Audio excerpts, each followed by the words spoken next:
Welcome to the week ahead, brought to you by Inverse. Investing makes sense when you learn by doing. Well, the week ahead is shaping up as a test of nerves. After 2 weeks of rolling volatility, first in the USD and precious metals, then in Bitcoin and tech, market participants will be looking to see if volatility migrates to another asset class. I don't know about you, but it's been quite a ride, and I've been white-knuckling it like a conservative at the Super Bowl halftime show. Here are the 3 things we feel matter most this week. First is U.S. inflation. The January U.S. CPI release on Friday, February 13th, is the single most important macro event of the week.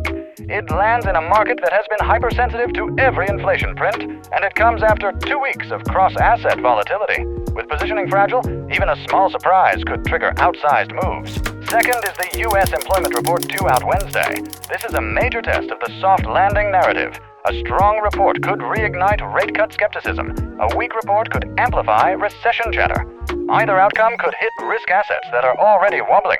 Labor data has been the backbone of the U.S. resilience story. Any crack here would ripple across equities, credit, and FX. Thirdly, this week delivers a set of growth indicators that will influence the global macro narrative.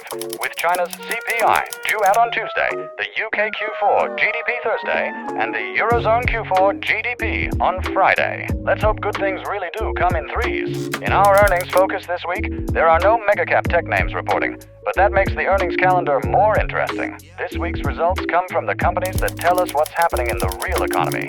Transportation firms, consumer names, energy producers, and regional lenders. Together they offer a ground-level read on demand, pricing power, credit conditions, and the health of global supply chains. And fear not, we'll continue to calculate and report on the year-over-year change in earnings. This week's suggested sector spotlight is transportation. These companies sit at the crossroads of consumer demand, industrial activity, fuel costs, and global trade.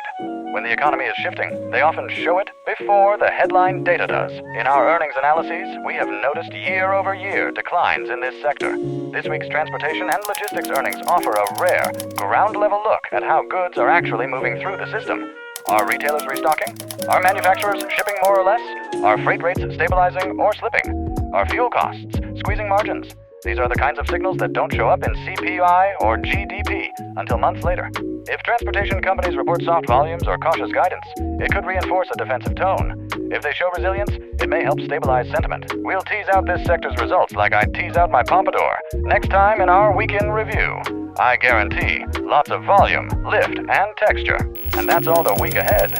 We now return you to your regularly scheduled programming.